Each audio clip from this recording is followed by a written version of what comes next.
in 1883. Now, my question is, why don't we hear about these anymore? Why aren't they on display in the museums? That's right.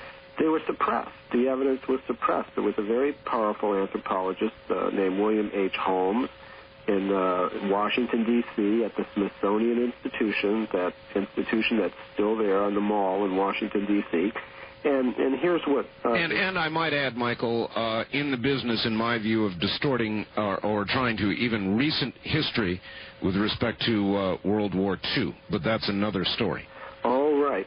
But you can see there's a whole history of how that distortion goes on. So this is what this Dr. Holmes of the Smithsonian Institution said to Whitney out in California. He said that, and the exact quote's in our book, but this is a good rendition of it. He said, if Dr. Whitney had understood the theory of human evolution as we understand it today, then he would have hesitated to announce his conclusions, despite the imposing array of facts with which he was confronted. In other words, the facts don't go along with the theory, then the facts have to go, and Dr. Whitney has to go, and the artifacts have to go. So there you had some very good evidence showing you had human beings up to 50 million years ago in California.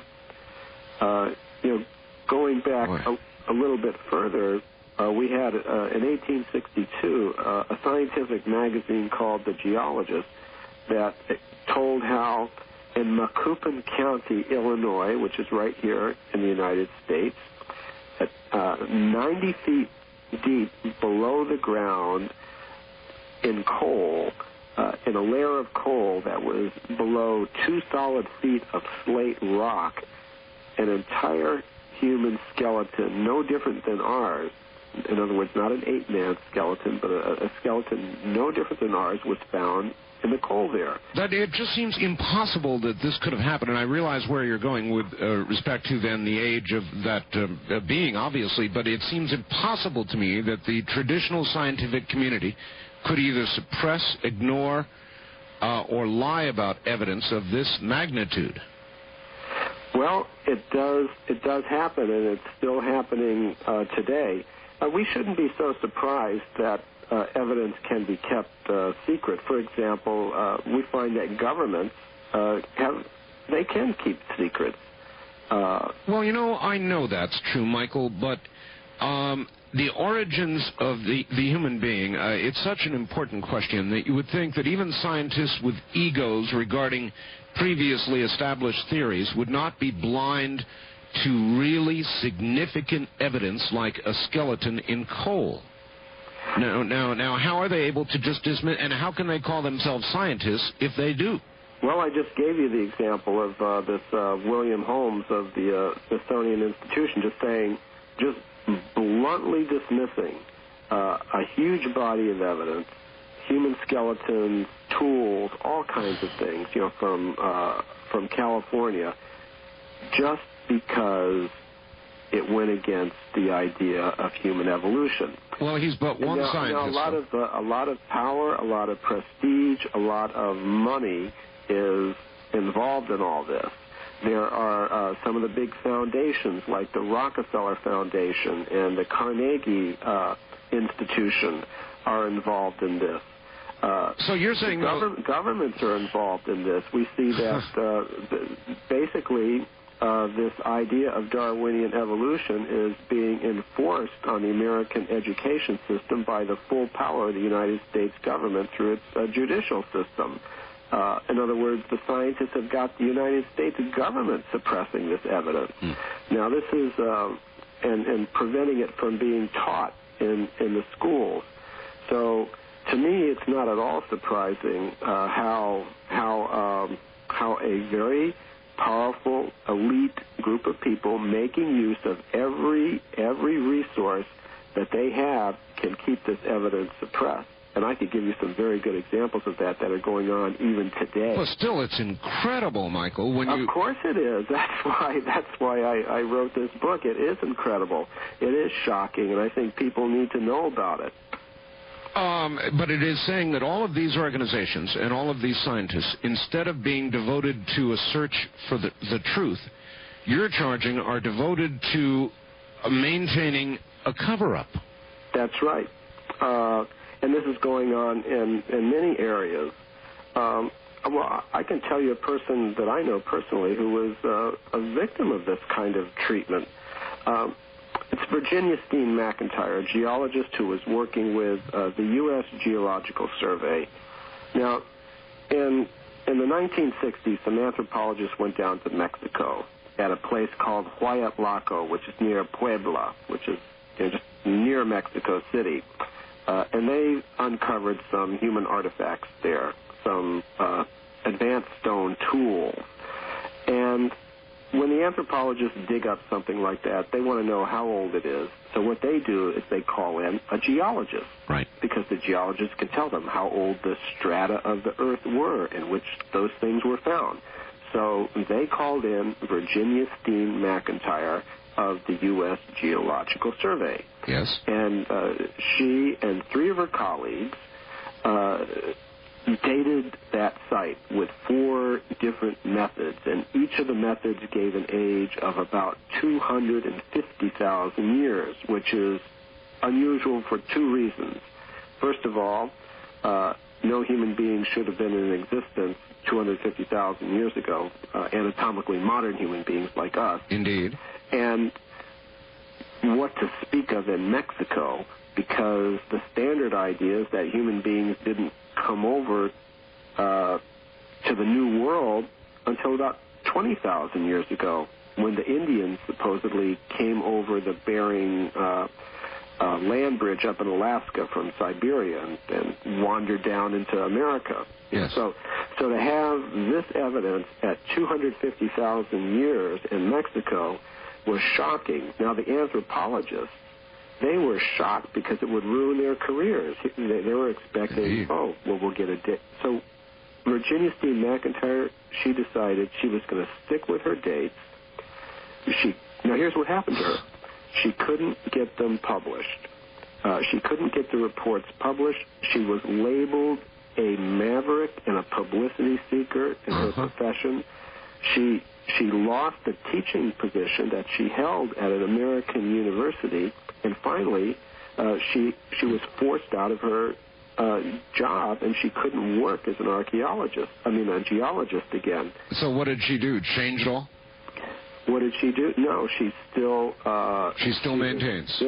She is still sticking by her guns, and she and I were both actually on a show called Sightings a couple of weeks ago. I know Sightings, of course. Right, and she's trying to get that message out. Now, this is one example of some very direct suppression that's going on. In another field, this Dr. John Mack, who's a psychiatrist at Harvard. He's been a guest on the program. Right.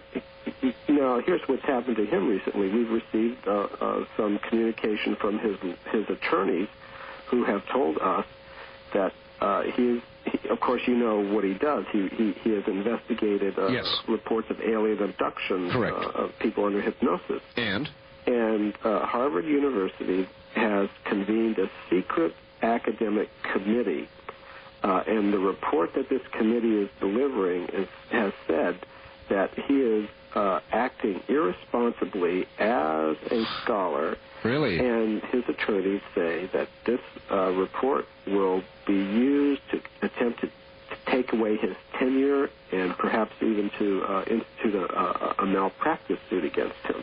Oh, I'm so sorry to hear that. Now this is, it's like the Galileo case all over again. So when we hear that, science is an objective process. I take it that there is some procedure in place to give Professor Mack an opportunity to defend the legitimacy of his views and research, correct? That's correct. And what procedure is that? He has until, according to the communications I saw, he has until March 15th to offer a defense, and I think researchers around the country who are sympathetic to him are being asked to write to the administration of Harvard University in support of him. I'm so sorry to hear about that. I'm so sorry to hear about that. I thought we had taken a step forward, and this sounds like one, maybe two to the rear. Yes, Art. And this is, these are the things that convince me that it isn't so hard to see why evidence that goes against the standard used can be suppressed in other areas as well. It's a pretty good example, all right, and I'm sorry to hear it. All right, I would like to begin taking some calls, if you would. Boy, that's really shocking news about Professor Mack.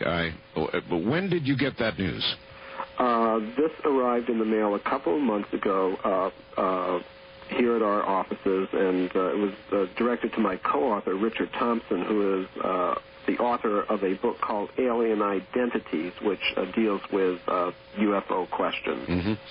All right, let us begin taking a few calls, Michael. On west of the Rockies, you're on the air with Michael Cremo. Good evening.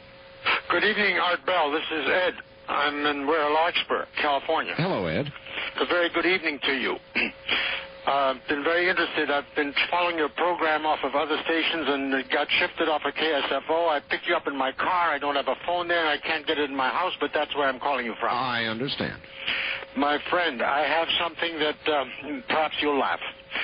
But about a year ago, I came across a series of books beginning in 1982, published by a credentialed person in Southern California who is a transcriber.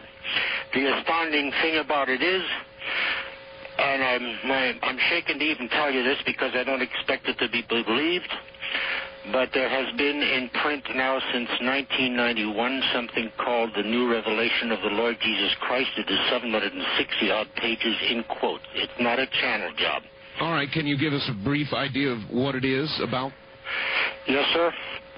It starts with the premise that the spiritual progression in what is known as the multiverse, universe, planet Earth, everywhere, is now such that a direct revelation can be put into plain English instead of the language of correspondences that is used in the Bible. Because at that time, humanity and much else was in its infancy and had to be told, like, don't touch this radiator. It was or else and no explanations.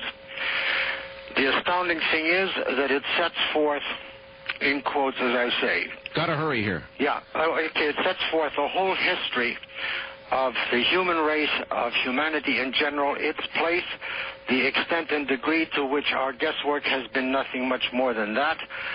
And it confirms that we are a splice job and probably 9th or 10th or 15th one down the line. All right. Are you aware of this, Michael? I've heard similar things. I'm not aware of that exact book, no. All right. Well, all I can say is you should, sir, share the source with us. We're at the bottom of the hour. So please feel free to share the source, fax or write to me. Let me know how to get hold of it, and we will do some investigation. That's all I can promise. Michael Cremo is my guest. The Hidden History of the Human Race, his book. We'll be right back. Now, Michael Cremo. Michael, here is yet another fax. Your guest's theory on the origin of man is nearly identical to the descriptions by Randolph Winters in his book on the Pleiadians. That's from from John in Richland, Washington. Now, Michael, does that sound familiar to you? Do you know about Randolph Winters? I'm not familiar with all the details of his idea. What I will say is, I think one of the characteristics of what I'm presenting is that it is not unique. As I've said, it's something that you will find mentioned in channeled communications. You will find it mentioned in this idea of the cosmic hierarchy, and as I said, practically every cultural and spiritual tradition that's ever existed. How much credibility do you give to channelers, Michael?